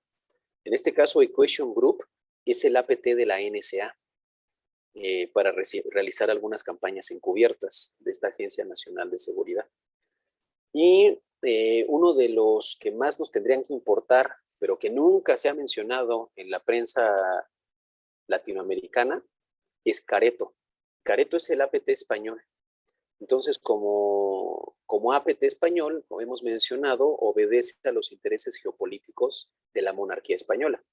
Entonces, en este caso, tanto con colonias, excolonias en África y también atacando algunos países de América Latina, incluida Guatemala, México, buscando inyectar malware a instituciones de gobierno, oficinas diplomáticas, embajadas, compañías petroleras, instituciones de investigación, inversionistas, activistas. Cada uno de estos grupos tiene diferentes apodos. Por ejemplo, Lazarus, también le dicen Colima, Dar Colima, el APT-37. El apodo va a depender de quién está realizando el análisis forense. Si es Microsoft, Kaspersky, CrowdStrike, etcétera. Las principales empresas de la industria que realizan investigación de inteligencia cibernética. Y el que mencionábamos de América Latina, el primer APT latinoamericano, brasileño, el grupo Poseidón, que sí ha atacado a algunas empresas de Perú, de Argentina, de Colombia, en Centroamérica, pero que igual, esto está documentado desde Europa y desde Rusia, pero ya una investigación local no tenemos nada. O sea, no hay visibilidad sobre estas operaciones, estamos a ciegas.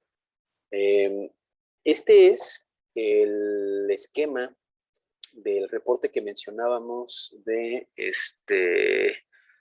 nuevo documento de Estados Unidos del Manual de Respuesta a Incidentes. De hecho, si me permiten de una vez para compartir la referencia. Perfecto, ya lo tenemos. Publicado justamente el día de ayer, para que vean que estamos actualizados al día. Este protocolo se publica el día de ayer y es la actualización de esta administración. Es lo que se va a utilizar estos 4 años en todas las dependencias de gobierno de Estados Unidos, de cómo responder a un incidente. Entonces, si nosotros necesitamos crear o actualizar nuestro propio plan de acción ante la respuesta de un incidente cibernético, esta es una de las principales inspiraciones. Para poder incorporar, si se fijan, en la parte derecha, lo que viene en líneas intermitentes, esa es la novedad.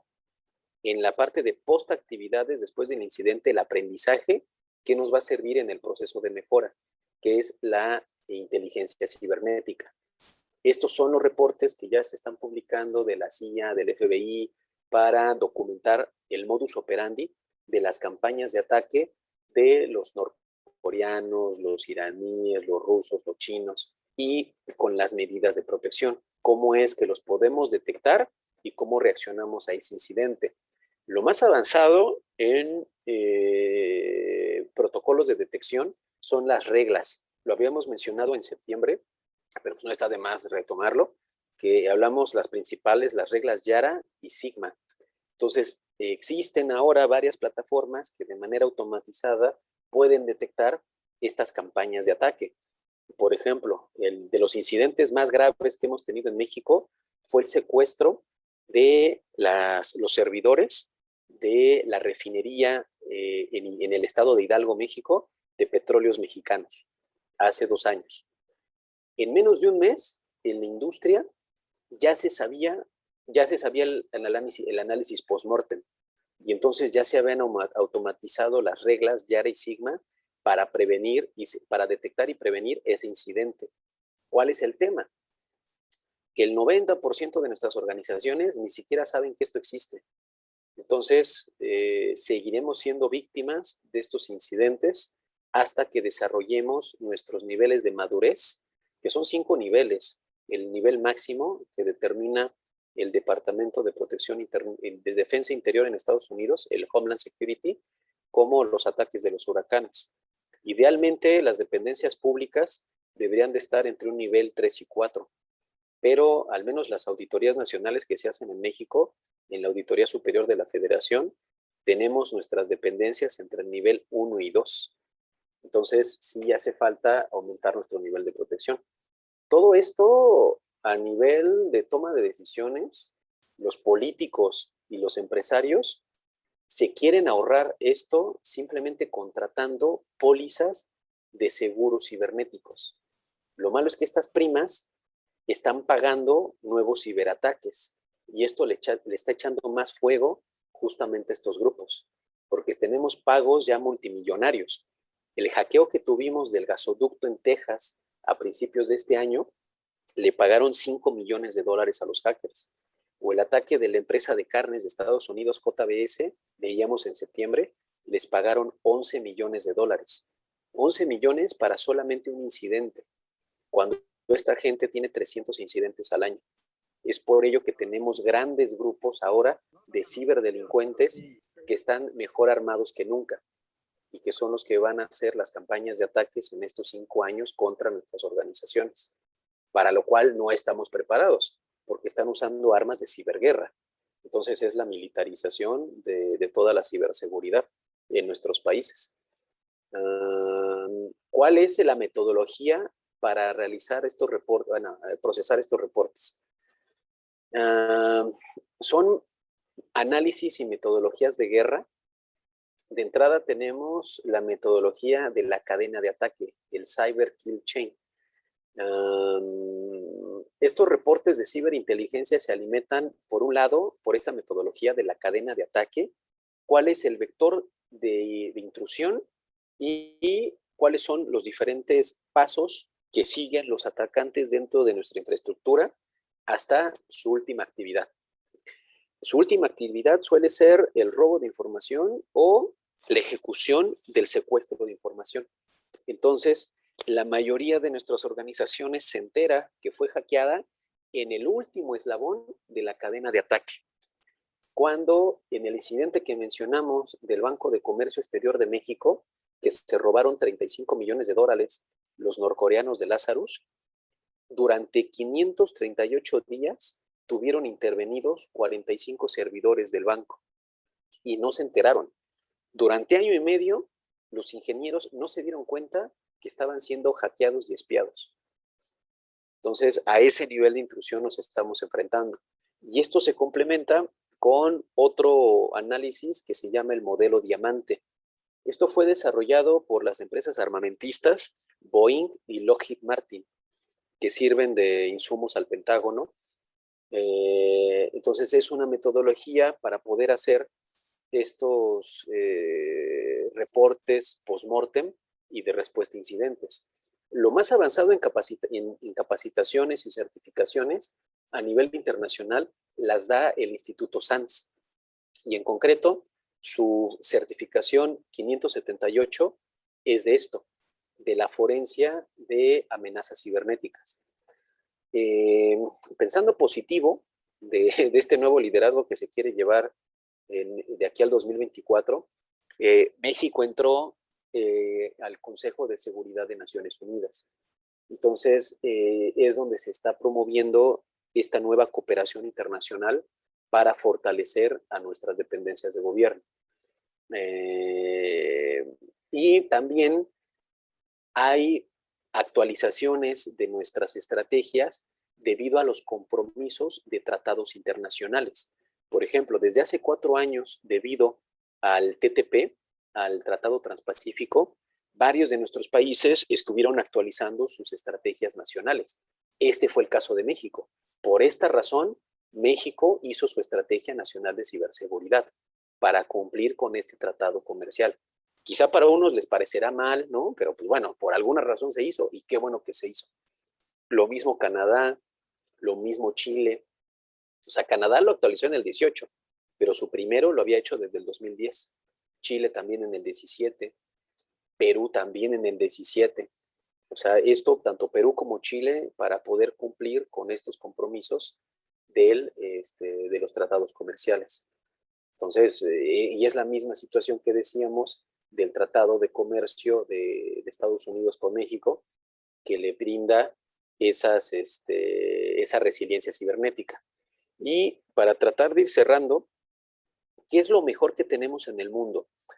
Hemos compartido como recursos de lectura con la administración del instituto, tanto el Índice de Naciones Unidas, lo de la OEA, y tenemos también este manual de la OTAN de cómo elaborar las estrategias nacionales de ciberseguridad. Vamos a retomar solo 3 casos que nunca se mencionan en América. La India. La India es pionero en ciberseguridad. Desde 3 años antes que Estados Unidos ya tenían su doctrina de ciberseguridad y tienen la estructura de gobierno más amplia en diferentes secretarías para llevar esta agenda. tanto con el primer ministro, en la oficina del Interior, en asuntos exteriores, en la defensa y en tecnologías de la información. Entonces, es una agenda multisecretarial. Luego, Estonia. Estonia es el país que tiene una red nacional para proteger a todas sus dependencias de gobierno. Es una sola red, un solo centro de datos que da una protección nacional. Esto es lo contrario incluso que Estados Unidos. Estados Unidos, México, etcétera, son países que dejan que cada dependencia se arregle como pueda. Entonces, Estonia es un ejemplo de un esquema holístico, integral, de protección nacional. Y el último, Japón. Lo que hace Japón es el mayor ejemplo y el más profundo de cooperación con el sector privado, con la sociedad civil y con las universidades. Desde el gabinete del primer ministro tienen un consejo de ciberseguridad donde involucran a los gobiernos locales, a representantes de las 16 infraestructuras críticas y también a investigadores y personas relevantes de organizaciones civiles. Y esto se traduce en que no tienen solo uno, sino 3 centros cibernéticos, no solo para monitorear, porque esto es lo único que hace, por ejemplo, México, monitorear, sino también para dar asistencia y respuesta a los incidentes.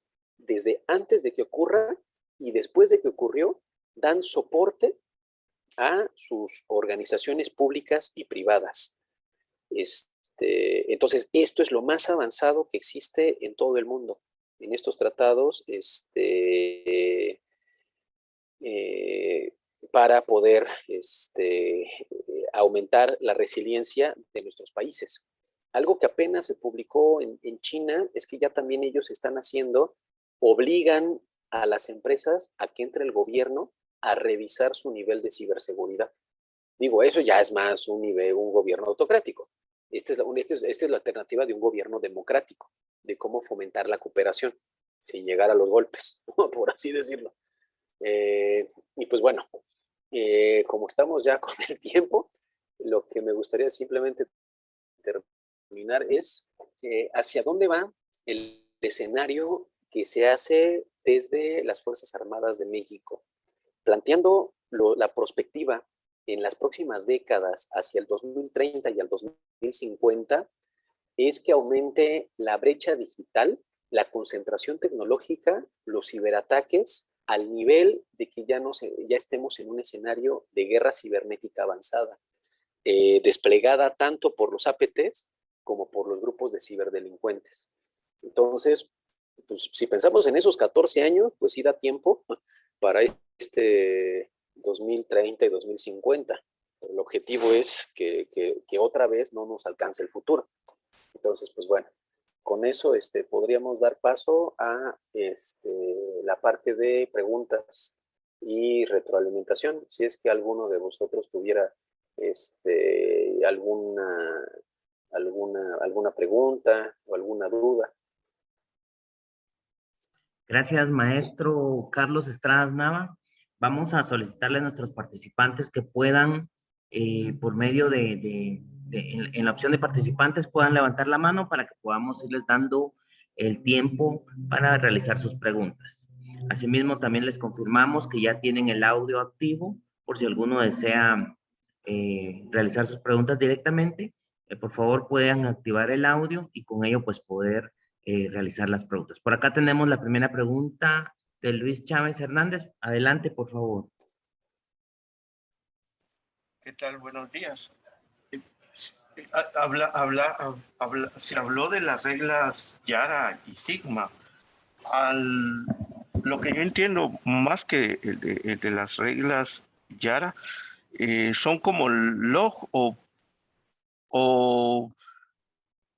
o esto lo estoy interpretando mal, que ha de ser algún otro, qué sé yo, alguna otra metodología, formato o algo.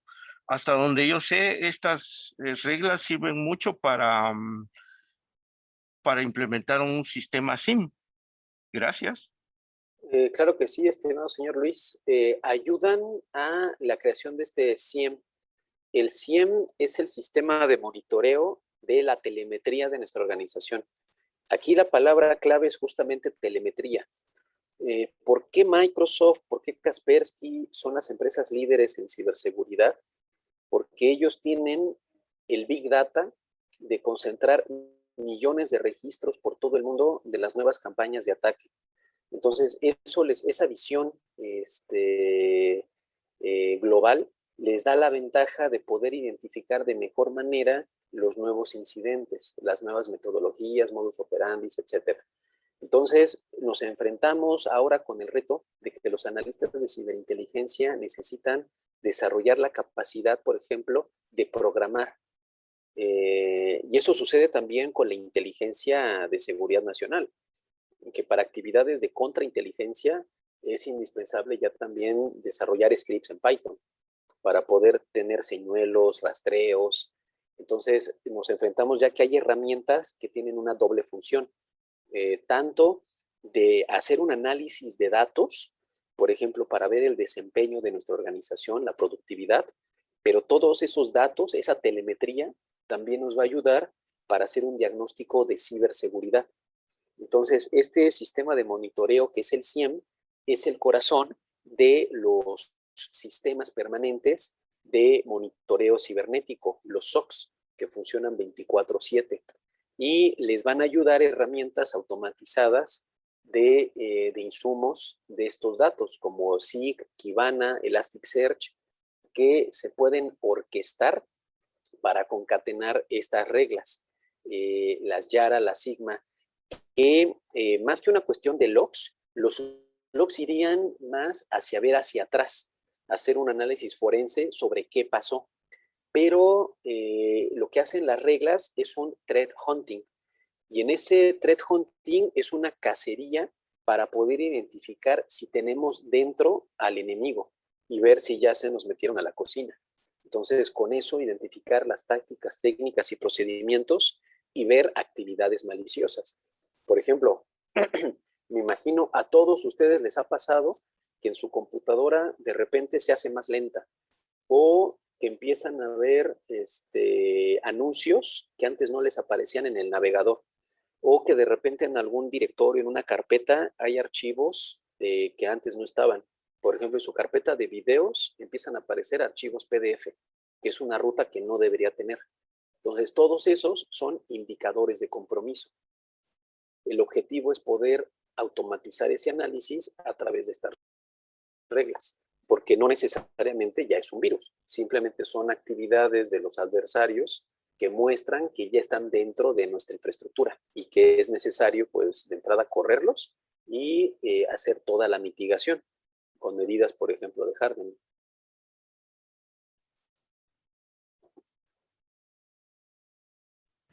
Gracias. Solo otra consultita con la disculpa de los demás compañeros. ¿Y las reglas SNOR? Esas son para tráfico de red. ¿Eso es correcto o no? Por ejemplo, ahí, estimado señor Luis, justamente como Snort o también Nmap o Wireshark, hay herramientas que ayudan a analizar el tráfico de datos en los puertos. Ese análisis de puertos es uno de los 10 módulos del Ethical Hacker, que es o el Ethical Hacking, que es la certificación más famosa a nivel internacional para hacer un análisis, digamos, de sombrero blanco sobre nuestra organización y descubrir vulnerabilidades. Justo en la sesión de septiembre veíamos estas herramientas como uno de los 10 módulos del hackeo ético, así como la configuración de servidores, de el perímetro con el firewall, el hardening de algunos de nuestros sistemas operativos, el kernel del mismo sistema operativo, la inyección de código malicioso, ingeniería inversa de código, etc. De hecho, si alguien quisiera profundizar en ese tema y poder tener una capacitación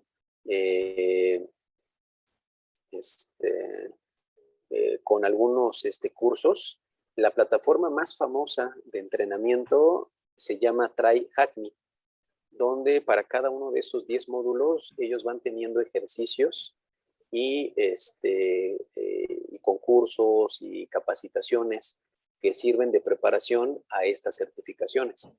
De hecho, como comentábamos, no es indispensable ser ingeniero.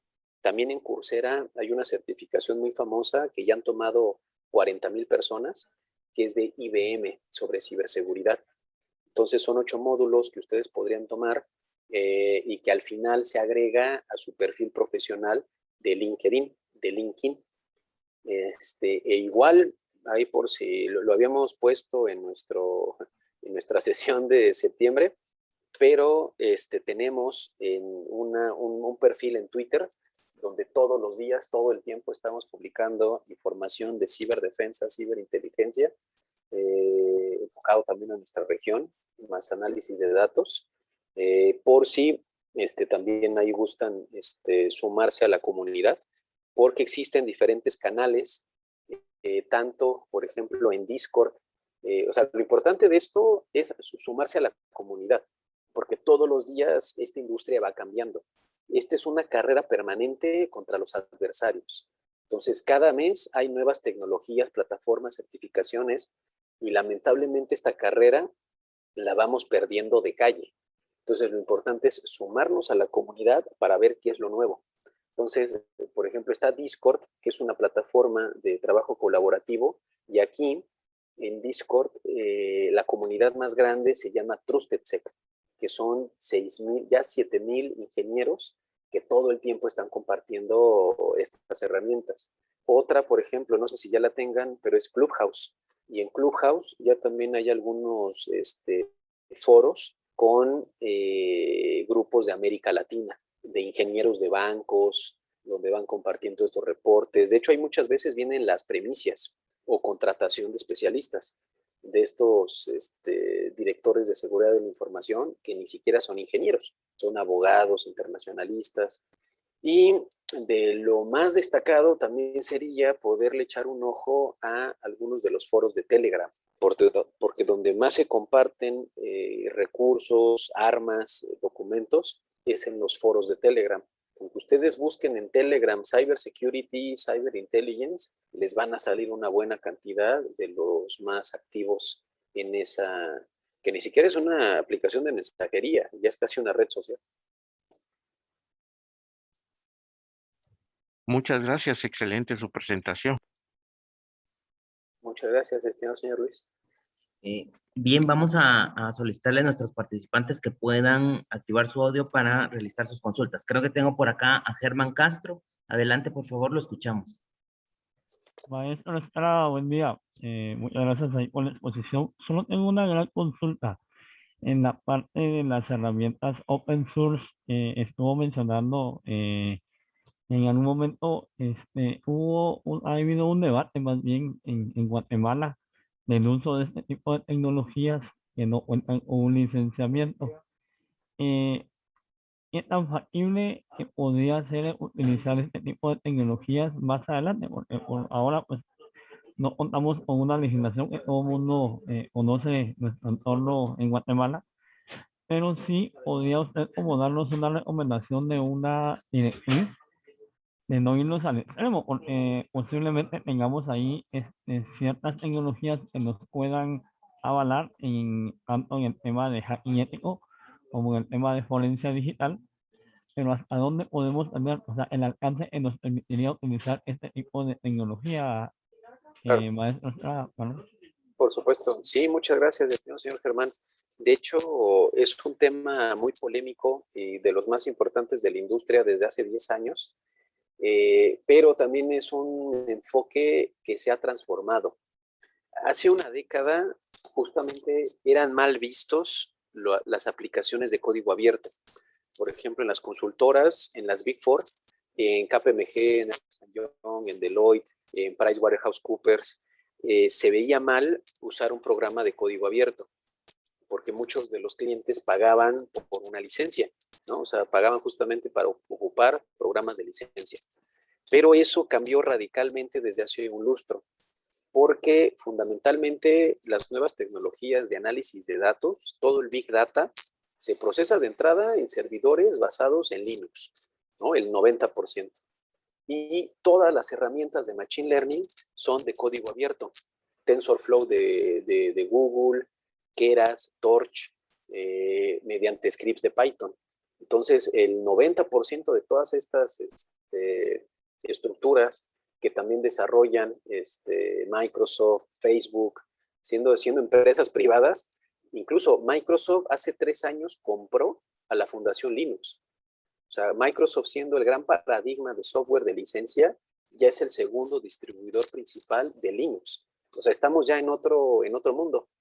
Más bien ahora la disyuntiva es de qué país vamos a adquirir el código, porque hay desarrollos rusos y chinos que están prohibidos en Estados Unidos. Por ejemplo, está prohibido usar TikTok, ¿no? Pero también están prohibidos Kaspersky, porque fue usando el software de Kaspersky que se robaron algunas de las ciberarmas de la NSA. Entonces, de inmediato se dejó de vender en varias de las tiendas de Estados Unidos. Lo mismo Lenovo. Está documentado que Lenovo tiene desde las tarjetas madre algunos rootkits, que son infecciones de puertas traseras, de backdoors, que no se pueden quitar aunque ustedes formateen la máquina. Entonces, por lo mismo, para dependencias de seguridad americanas y de la OTAN está prohibido Lenovo. Pero estamos escribiendo en el chat de Zoom una metodología abierta que es OWASP. OWASP es la principal metodología de análisis de vulnerabilidades y de pruebas de penetración. Entonces, cuando se hacen los ejercicios de auditoría en nuestras dependencias, esa es la principal metodología para poder desarrollar un reporte y evaluar en qué nivel se encuentra nuestra organización ante un riesgo cibernético. Muchas gracias, maestro. Les voy a compartir ahí también de mi lado, pues un repositorio de material que pueden ahí los que participamos el día de hoy para poder consumir este tipo de recursos, aunado a lo que acaba de plantear el maestro Estrada, pues ahí podríamos utilizar este tipo de recursos. Adicionalmente, Perfecto. también nosotros tenemos en el canal de Discord la participación de estos canales, precisamente, que están abiertos y que podrían ser también consumidos por la comunidad sin ningún tipo de pago ni ningún tipo de situación como tal. Entonces, Perfecto. pues muchas gracias ahí por responder mi pregunta, maestro Estrada. Muchas gracias. Claro que sí, con todo gusto y muchas gracias por compartir, estimado señor Germán. No sé si, estimado señor Eduardo.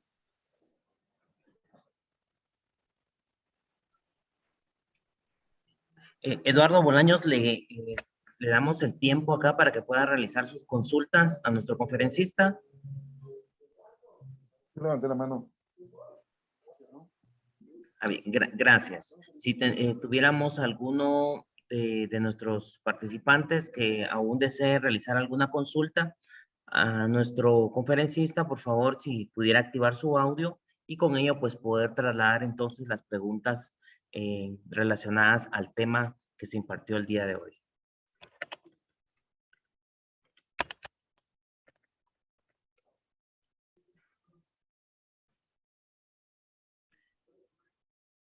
Bien, maestro Carlos Estrada Nava, creo que ya no tenemos ninguna otra consulta por parte de nuestros participantes, por lo que agradecemos el tiempo que usted nos ha estado compartiendo acá la información, ¿verdad? Todo este contenido que ha enriquecido el tema que tratamos el día de hoy, ¿verdad? Y que contribuye al desarrollo de nuestro diplomado. Y pues para ello queremos entonces el día de hoy poderle trasladar el presente reconocimiento que dice acá: el Instituto Nacional de Estudios Estratégicos en Seguridad otorga el presente diploma a maestro Carlos Estrada en agradecimiento al desarrollo de la videoconferencia Estado del Hemisferio, impartida en el Diplomado en Ciberseguridad y Ciberdefensa, dirigido a servidores públicos del Sistema Nacional de Seguridad con una duración de 2 horas. Guatemala, 17 de noviembre de 2021, el cual se encuentra firmado por nuestro director general, el magíster Jorge Francisco Girón Mendizábal, y nuestra encargada temporal de la dirección académica, la magíster Claudia Victoria García García. Agradecemos todo este contenido de información que contribuye al desarrollo de nuestros participantes en el Diplomado de Ciberseguridad y Ciberdefensa. Y pues lo hacemos partícipe, maestro, de la familia del INES. Y por acá pues siempre estaremos en comunicación con usted para poder realizarle las invitaciones en nuevas actividades que tengamos. Muchas gracias, maestro. No, y también agradecer al staff, a nuestras colegas Claudia García, Cindy Domínguez, Jorge de León, por todo el apoyo administrativo, y ha sido un gran honor poder estar en estas 2 sesiones del instituto y deseándoles mucho éxito para el cierre exitoso del mismo evento. Muchas gracias, maestro. Por acá también queremos leer un mensaje que nos coloca acá Brandon Eduardo. Dice, muy buena conferencia, muchas gracias. De igual forma, extendemos nuestro agradecimiento de parte de nuestros participantes. Ha sido un excelente tema y pues, maestro, será un gusto poder tener su participación en próximas actividades. Claro que sí. Que tengan muy buen día a todos. Muchas gracias, que pasen un buen día y con esto estamos finalizando la transmisión de la videoconferencia. Muchas gracias a todos.